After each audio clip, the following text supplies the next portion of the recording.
Hello, welcome to Hello Retro, and today we're going to have a movie discussion based on the Mel Gibson Mad Max movies that I took the time to watch.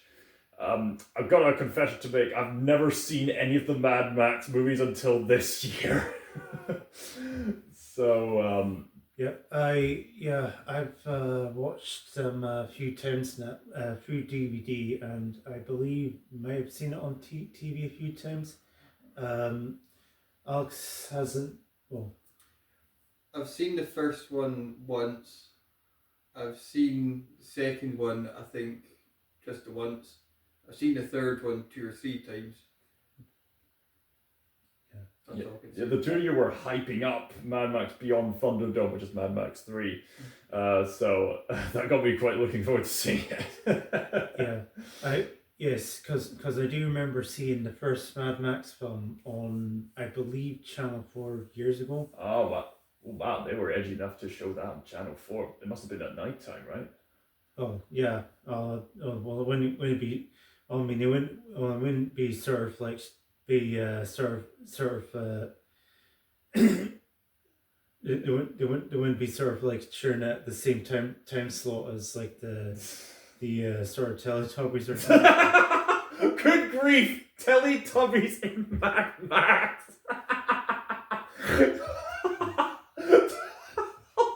The concerned look about like Teletubbies in Mad Max. Could you imagine it? Like they use their Teletubbies to look for signal or where to find water or stuff like that.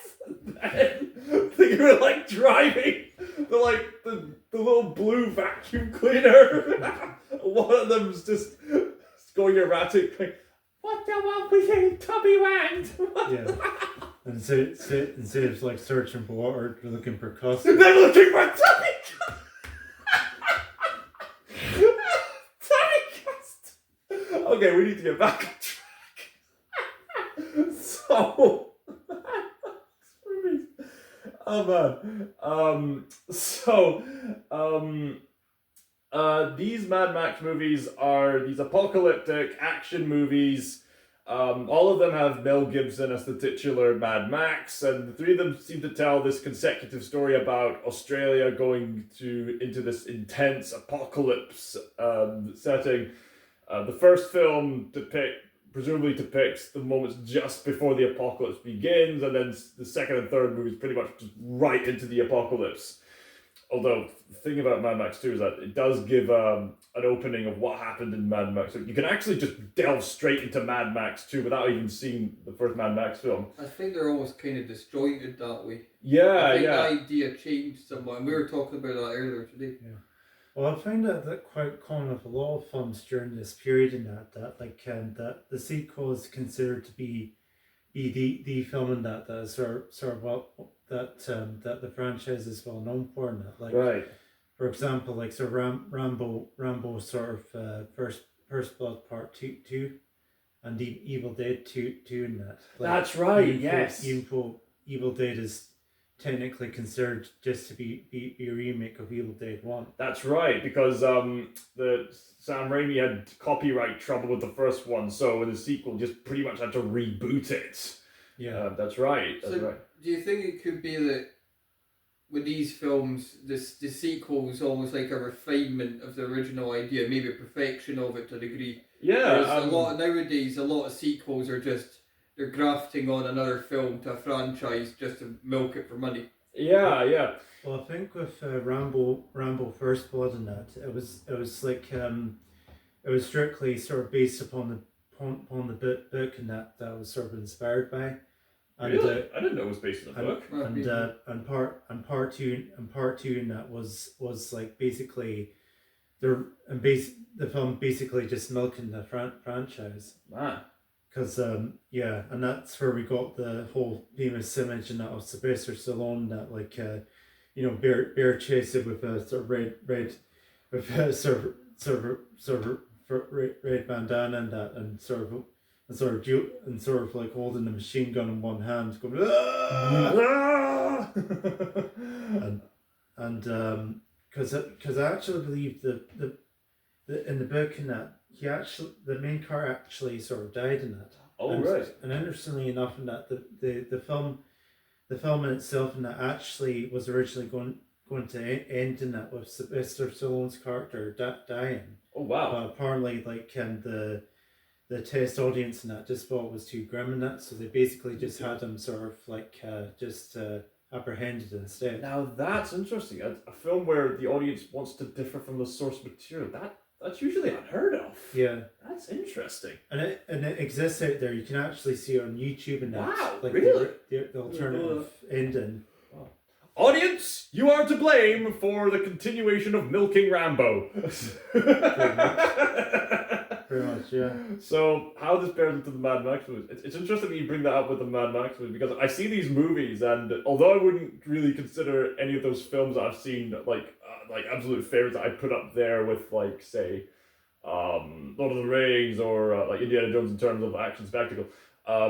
Nevertheless, I do have this respect for the series, the fact that when you think of Australian filmmaking, these films are the first ones that usually pop to mind. Others might pop into mind, like Strictly Ballroom, or like Kangaroo Jack or whatever. But usually, when it comes to those big filmmaking stories, Crocodile Dundee. Crocodile Dundee.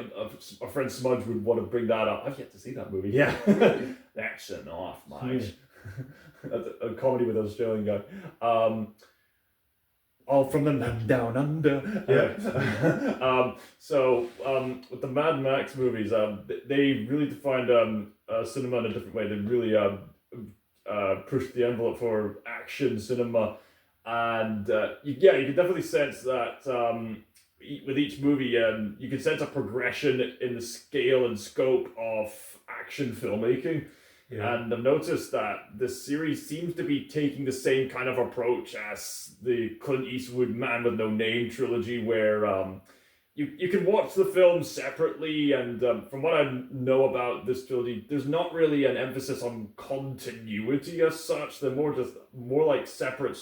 There is a timeline, but you can watch them individually. There's not really emphasis on continuity. I think that's why they had such creative leeway of transitioning Mel Gibson to Tom Hardy when it came to Mad Max, I guess. Plus, I think sort of Mad Max in itself and that contributed a lot to the concept of post-apocalyptic environments. Like I think Fallout sort of definitely had strong inspirations in that. From Mad Max and that, as well as other franchises. Once you recognize the cultural impact of Mad Max, it's hard not to notice. Like, you'll notice like characters like Roadhog and Junkrat, and they're setting in Australia. Like, that's an obvious homage to Mad Max right there. But also like sort of like the different sort of like the cults and societies and that grew from the civilization and that, especially like very identical to the Fallout series. Right, yeah. Where you have these different clans and factions which are formed in that after the nuclear fallout of the world. Man, right. Do you think the Mad Max series may have influenced the Trigun anime series? Because there's a lot of similar motifs in that. Like, I even noticed there's even a big, somewhat of a car chase in the Trigun Badlands Rumble movie, and there's all those extra bad guys, and even though it's quite different, even though Trigun's more of a western than an apocalyptic, but some of the outfits people wear are pretty similar. The punk hair, the masks, the strapped clothing, so on and so forth.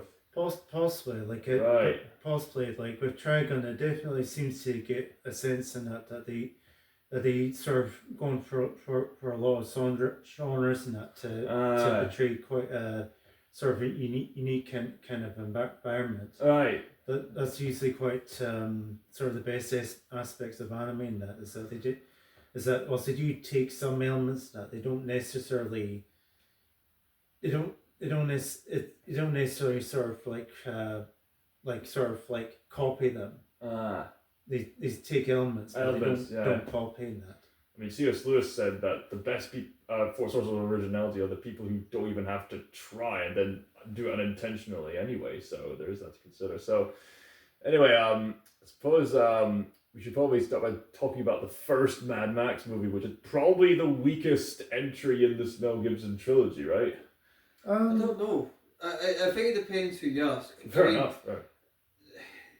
I can't remember a whole lot about the second film, and I have heard that Thunderdome is generally wrong. I don't quote me on this, but I have heard that the third one is generally rated as not quite as good as the others. However, I agree with Nostalgia Critic. It seems to be a lot more quotable.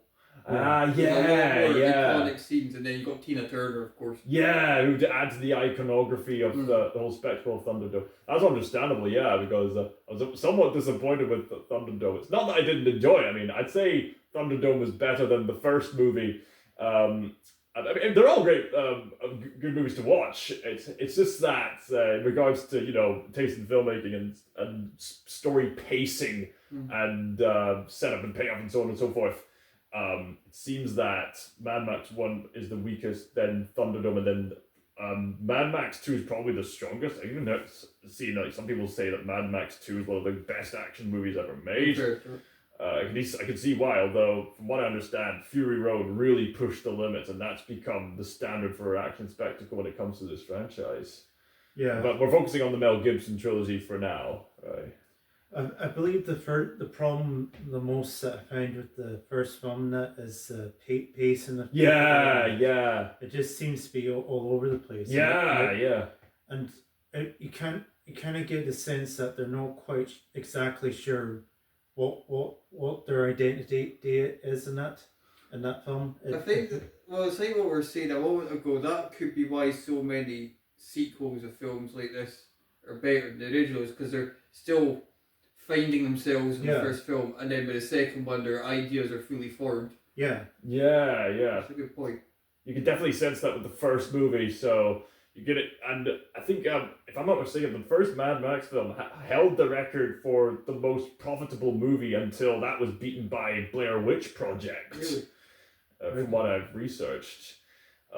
So yes, obviously it's rather inspiring. I mean, low budget movies are always quite inspiring for the likes of us. Obviously, the fact that they can do so much for so little. But in this case, this low budget movie is set in Australia, and Max, played by Mel Gibson, is a policeman off the roads, and him and his squad have to, with their advancing car technology, have to deal with these ruffian bike men, ride motorbikes, just basically pillage, kill, and rape people here and there, and they're causing trouble, and they have to stop them. The plot kind of does a leeway a bit, but there is some immense crashes and people chasing other people, intense spectacle, and Max seems to be having trouble trying to locate them down. And police custody can't quite fully arrest this one ruffian guy, even though they know he's in a lot of trouble. Long story short, Max decides to go on holiday with his wife and his child. They get into trouble with they get help from Granny, only for the wife and child to run out on the road and get killed, and that motivates Max to fight them off for vengeance. He gets his leg injured, but he manages to kill them all off. Yeah, I feel like in terms of the three films altogether, and that I feel like the first one had the strongest villain of them all. Yeah. But I do kind of feel like he didn't have enough. I feel like he didn't have enough sort of room sometimes to actually sort of truly sort of express himself in that. But you could tell in the moments where he gets to choose scenery, that he really chooses the scenery. Oh no, not the gun! Yeah. A gun! That's my favourite part of the film. Yeah. But I feel like with the two other main villains in the other two films in that, I can't remember his name in that, but the big bulky guy in that, and the hockey mask in that, and the sort of the leather straps and that, so on. Don't get me wrong, he had the iconic look in that, but at the same time, it wouldn't see he was as memorable as the first one. The same with Tina Turner in that. I'd say that she was close to the first film, but no quite in that. She didn't really quite leave much of an impact on the narrative as much as the first film. But I do feel like I quite like the whole.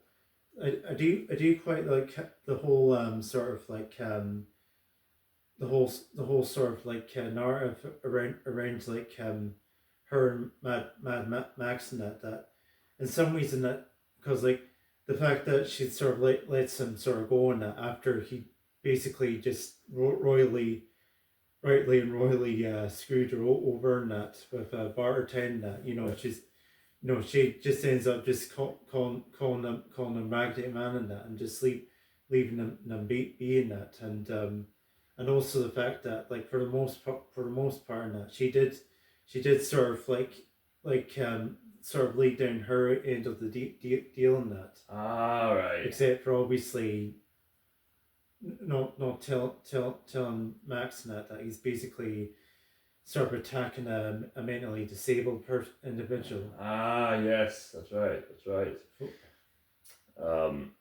But that's the other thing as well, now, because I argue that Master Blaster, even though they're kind of like I suppose anti-villain.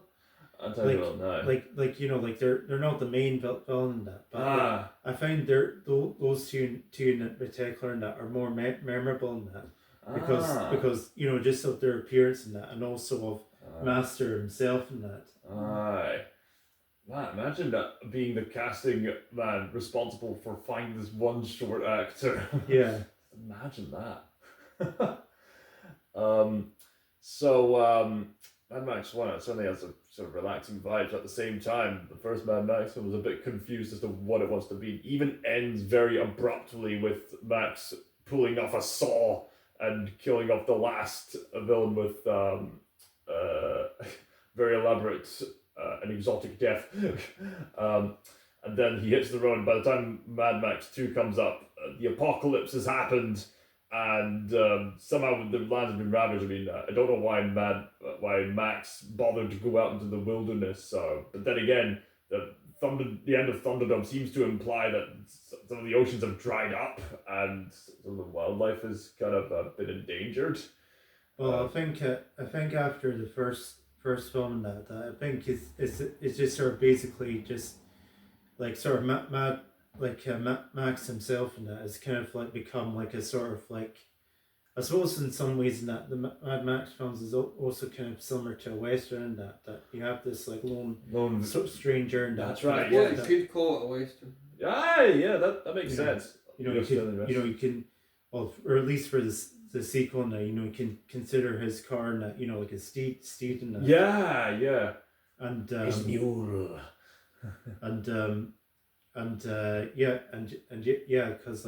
Because I think ultimately at the end of the day that Max doesn't necessarily have a goal in that except for surviving. Yeah. Because he lost his wife and his child in that, and he got revenge for most of the people who ended up murdering his wife and child in that, and his best mate as well in that. That's right. Yes.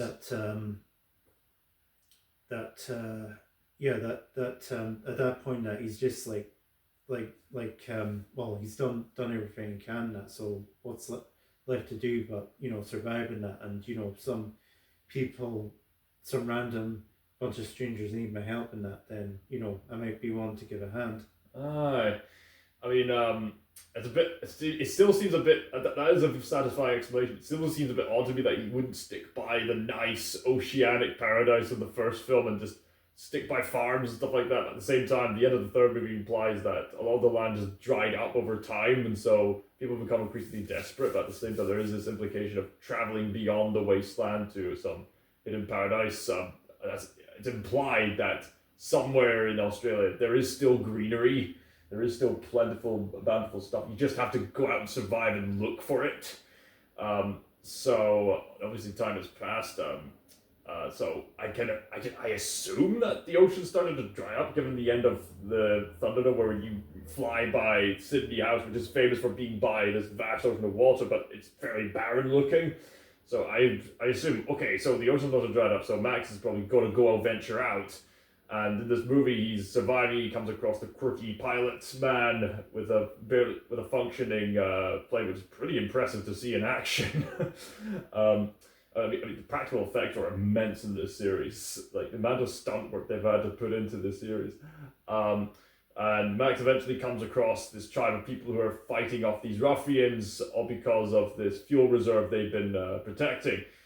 Max finds himself involved in exchange for more gasoline. So Max is able to help out. And there's this one kid who doesn't say much, but he throws this very sharp boomerang. I remember that there. Yes, yeah. Very cute kid. Cute, deadly kid. And of course you got that roaring guy in the hockey mask, and they've captured some of their own and lighted them on fire. I wonder how they managed to film that. That was intense.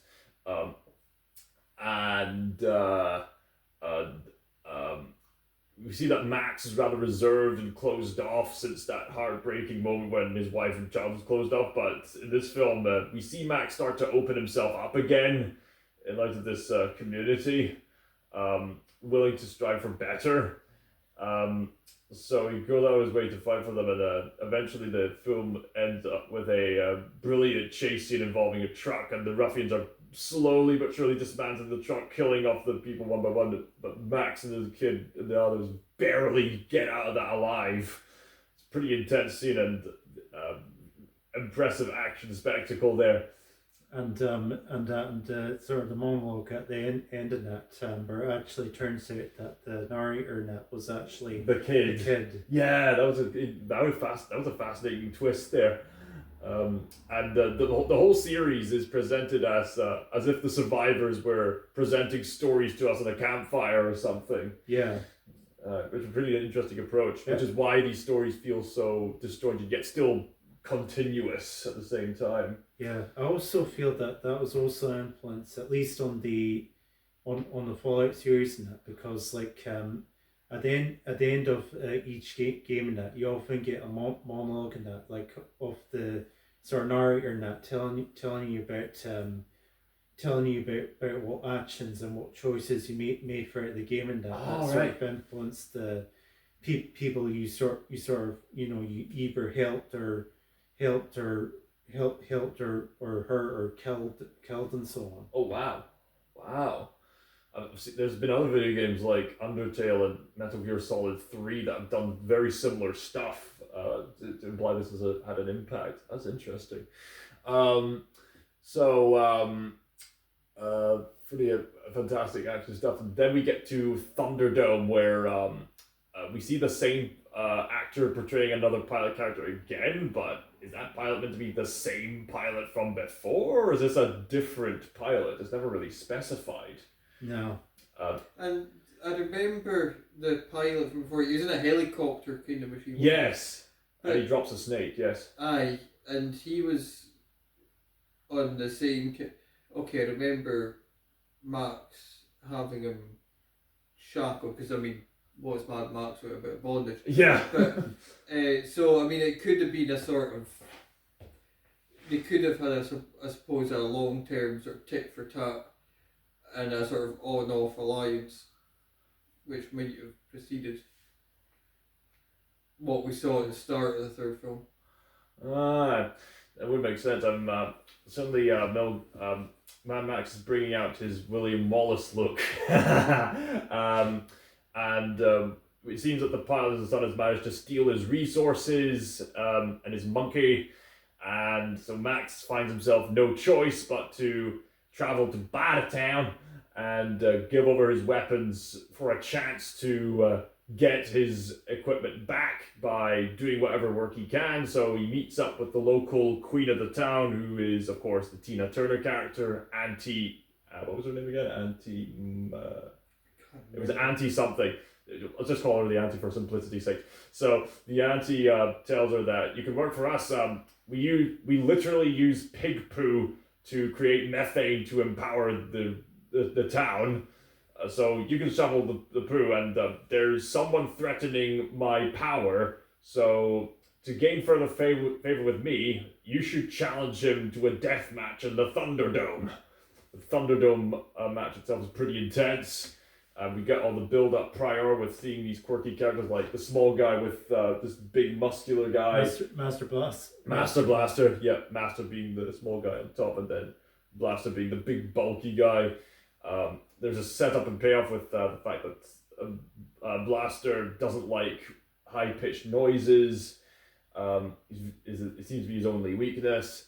We meet some of the other characters who Max considers rescuing later on. And by the time we get to the Thunderdome fight, it's one of those, the only rules is that there are no rules kind of thing. Use these bungee jumps for the entertainment for the local people. No doubt people would, these ruffians would have lined up just to see the entertainment spectacle. But then it turns out the Blaster is mentally deficient, so upon realizing this, Max refuses to kill, but the people do the deed for him. One man enters, one man leaves. Am I correct in saying that sometimes the film is referred to as Mad Max Thunderdome, but otherwise it's called Mad Max Beyond Thunderdome? That's what I've heard.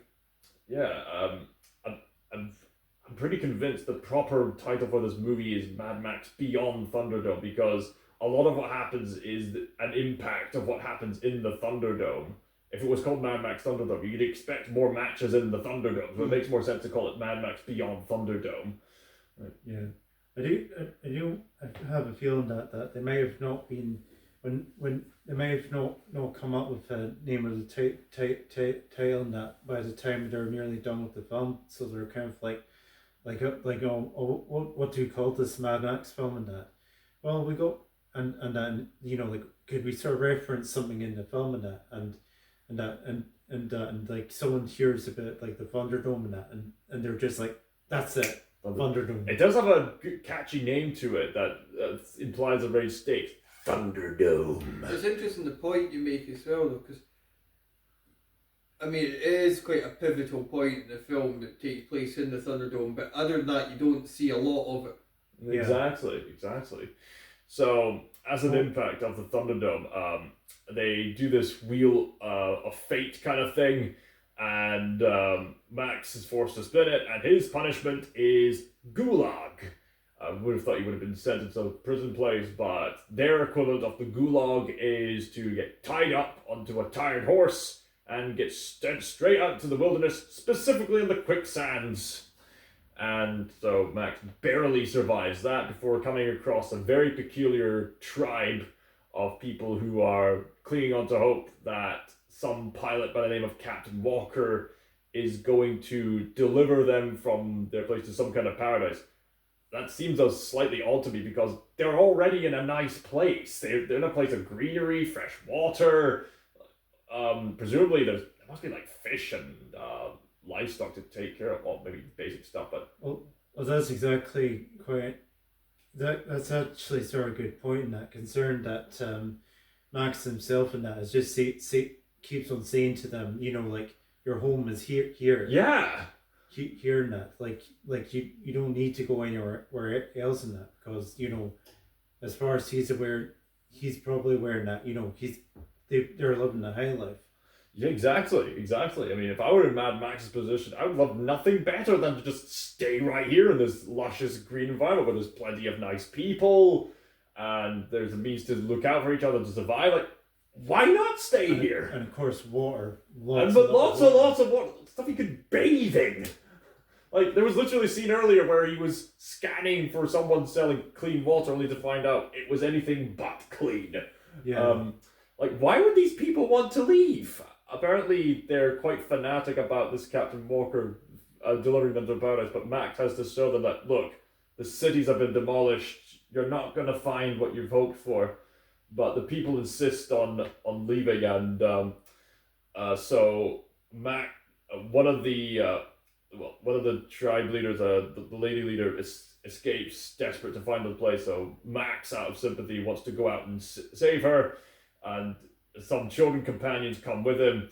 They raid Bartertown, and they decide to hog the engine of all Bartertown. to use that as a means to deliver to the paradise.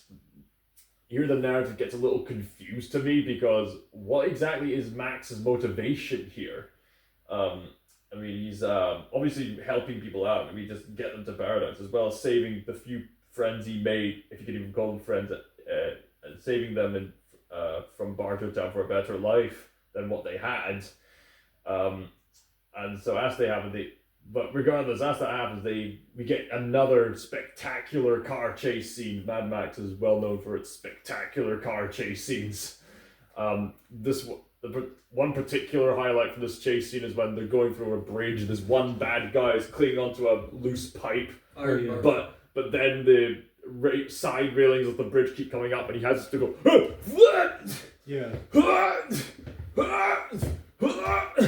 That's something you'd expect Indiana Jones or even Nathan Drake, as you pointed out, to do. Yeah, and no matter what post-apocalyptic Jeff Bezos always manages to pull through. Yeah, I mean, yeah. The second movie, the pilot character seemed to have crashed, but he somehow survived. Yeah.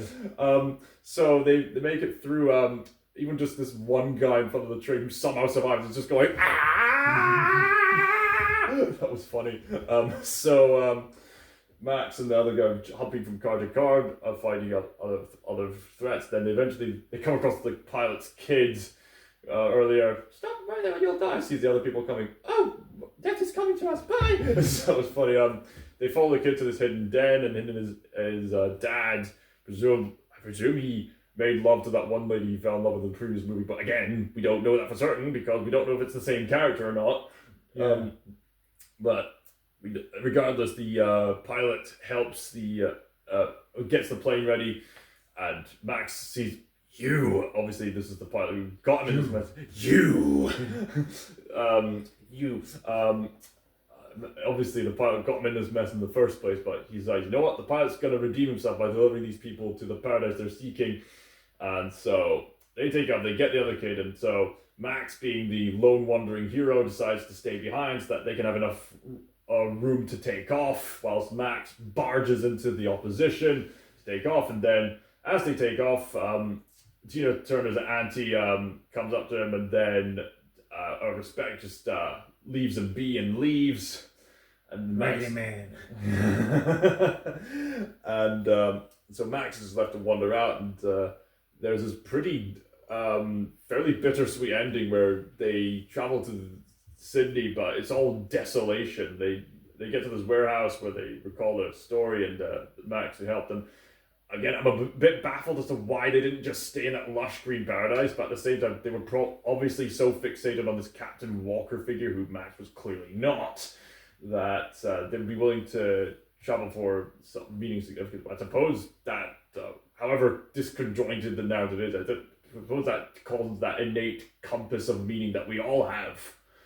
Well, it looked to me like they were making efforts to repopulate the city. Ah, right. I mean, yeah. And it's interesting. I mean, it's like you say, did moving into the city improve her condition? That's debatable. Right. But whatever the case, whatever you want to make out of the Mad Max trilogy, the Mad Max movies, as far as the ones featuring Mel Gibson are concerned, it ends with Thunderdome, and then it wouldn't be looked into until years later with Fury Road, which I've yet to see. But obviously, from what I understand, George Miller really pushed the limits of what he learned to make one of the best action movies of all time now, which is almost a decade old as of recording this. So, in retrospect, what do we make of the Mel Gibson Mad Max movies? Pretty good in that. Like they definitely, I'd say that they definitely have a. I'd say culturally they definitely have a direct influence on pop culture and that, specifically revolving around post-apocalyptic and that. Like the amount of innovation that and sort of like the whole sort of scope of what post-apocalyptic world and that. I'd argue that has never been the same that since Mad Max. That's true. Well, like I said, I'd argue that Paul was almost a direct direct influence over it, and as well as other sort of franchises that follow the same spiel in that post-apocalyptic environment. Right, right. Especially the inventive side of it. Yeah. Oh yeah, they do get pretty inventive, especially with the cars and the aesthetics of the clothing and stuff like that. Yeah. I mean, like Mad Max one, it kind of has its sort of teaming issues, but at the same time, you can still get some good enjoyment out of it. Yeah, yeah. Yep. You just have to bear fruit through the slower moments. Mad Max 2, I don't know. I don't know. Like it definitely, I'd say it's definitely the one that most people sort of think about when they think about Mad Max and that. I don't know. It, I think in terms of like enjoying it, I'd say I'd enjoy both Mad Max 1 and 2 equally. But I'd say I actually out of all three of them, I think I actually prefer the third one because it's just like because I feel like when it comes to like the third film and that it feels like like like Mad Max 1, they're not sure what they're going with it. Mad Max 2 and that they kind of got the template of what they're going for in that, and I feel like a Mad Max 3 and that they know what they're doing in that, and now they're just unleashing the creativity that they got in that, and like just completely going balls to the wall in that with their concept. Yeah, that makes sense. What do you think, Alex? What do you think is the best of these three movies? What would you say about the movies? I don't know. All right, fair enough. I mean, it's been a while since I've seen the first two. I think I've seen the third one the most, but there's none of them I wouldn't watch again. Alright. I mean, because well, as I said, the third one, I'd be up for watching that pretty much anytime. So. You both implying that I think Alex has overtly stated that quite rewatchable. That's yeah. You both told me it's the most quotable Mad Max movie, which I understand. Well, I can understand why people prefer Thunderdome, but me personally, I think Mad Max 2 was the best of this trilogy of movies because simply for the reasons of pacing, setup and payoff. Everything, the narrative making coherent sense, and combined with the spectacle of the setting and the hope of Mad Max opening up after so much pain and turmoil, and hope for the people that he's helping out, and that sort of legendary aspect of this lone wanderer. I think it's got it all in that movie. Hopefully that'll play a part with Furo, but I suppose I can see why people consider Mad Max 2 one of the best action movies ever made. So. No doubt this would have elevated Mel Gibson's career, and George Miller would go on to make Happy Feet. I'm not joking. He directed the Happy Feet movies. Yeah. I will give credit to George Miller. Like he's not afraid of portraying the grimness of these really harsh realities, like ruffians who give in to their base desires and sexually assault other people. Like the first few movies are rated 18. Is the third movie also 18 or is it 15? No, I could tell you to be honest. Fair enough. I would say it's probably at least a 15. Yeah, definitely 15. Definitely 15. Although I've noted that the first two movies are probably more intense in regards to what they depict. Like you see the reality of these ruffians, you can see why Max has the justification to take them down because they're slowing everybody down and they're giving into their base instincts when all breaks loose because in their minds they think, what moral authority do you get in their way? But they're defying their moral consciousness after doing that. And Max himself used to be a policeman, but his life got tarnished by these ruffians, and he seems to be wandering. It seems to reflect his state of mind as a man, but he finds, even though he claims to be just a wanderer, he does go out of his way to help others. He didn't, like, in this setting, he doesn't need to do that, but he does so anyway. I think there's some part of him that yearns for family again, some part of him that yearns for what came before innately, even if he doesn't admit it. Definitely, yeah, I think so. Aye. You can certainly pick up on that implication. So I guess the overall estimate of the Mad Max movies, they definitely revolutionized the standards of apocalyptic storytelling, raised the bar for action, set pieces, showed off the talents of George Miller and Mel Gibson. I wouldn't say that individually they're some of the best films ever made. Like individual, I could think of movies that had better action set pieces or movies that had better stories to tell within the action interweaved in it. But as movies in their own right, they're pretty good. Yeah. I can't really think of a single movie from this trilogy that I would say was awful. Like you could say that like the first Mad Max movie was the weakest, but I wouldn't call it awful. I think weakest isn't the same as bad. Exactly, yeah. So if you have the chance, I recommend checking them out just due to their cultural significance and especially if you're interested in filmmaking. So what do you think about the Mad Max movies? Let us know in the comments down below. Be careful on the roads. You wouldn't want someone running you over, especially if his name is Mr. Gibson. Is that a good moral to end off? I'd say so. Yeah, it's a good moral.